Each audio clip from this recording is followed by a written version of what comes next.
तेलंगाना के वनपट्टी जिले में किसानों के लिए बड़ी खुशखबरी सामने आई है। 87.53 करोड़ की लागत से मुकम्मल किए गए करना तांडा लिफ्ट इरिगेशन प्रोजेक्ट का बुजराको में रेड्डी वेंकट रेड्डी और जूपल्ली कृष्णा राव ने इफ्तिताह किया है। इस प्रोजेक्ट से वनपट्टी जिले के 3,384 एकड़ और नागर कर्नूल जिले के 851 एकड़ समेत मजमूई तौर पर 4,235 एकड़ ज़रई जमीन को आपाशी की सहूलत हासिल होगी। वजीर कोमिट रेड्डी ने कहा कि हुकूमत ज़राए इल्तवाक़ तरक्याती काम मुकम्मल करने के साथ नए मंसूबों को भी तरजीह दे रही है। कबायली अवाम के मुतालबे पर प्रोजेक्ट का नाम संत सेवालाल लिफ्ट इरिगेशन प्रोजेक्ट रखने के लिए इक़दामात करने का भी ऐलान किया गया। वजीर जूपल्ली कृष्णा राव ने नौजवानों को मंशियात से दूर रखने के लिए वालिदैन और समाज से खुसूसी तवज्जो देने की अपील की।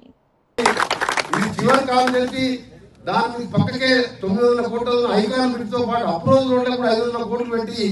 అది కట్టిస్తే మన తెలంగాణకి ఇక్కడ కొల్లాపూర్ వెళ్ళడానికి దానికి సంబంధించి కూడా వేగవంతం చేయడానికి వచ్చే వారం ఢిల్లీకి నేను గడ్కరీ గారిని కలవడానికి నేను జూపల్లి గారు కూడా మన ఎంపీ గారు కూడా ఢిల్లీలో ఉంటారు కాబట్టి గడ్కరీ దగ్గర కూర్చొని తొందరగా ఐకాన్ బ్రిడ్జ్ వస్తే ఈ ప్రాంతానికి టూరిజం కూడా పెరిగే అవకాశం ఉంటుంది కాబట్టి దాన్ని కూడా త్వరగా శాంక్షన్ చేయించి పనులు శాంక్షన్ అయింది రెండోది కాడ నేషనల్ కాబట్టి కొంచెం డిలే అవుతుంటది అది నా డిపార్ట్మెంట్ కొల్లాపూర్ నియోజకవర్గ ప్రజల తరఫున కాదు పాలమూరు జిల్లా అవిభక్త పాలమూరు జిల్లా తరఫున కూడా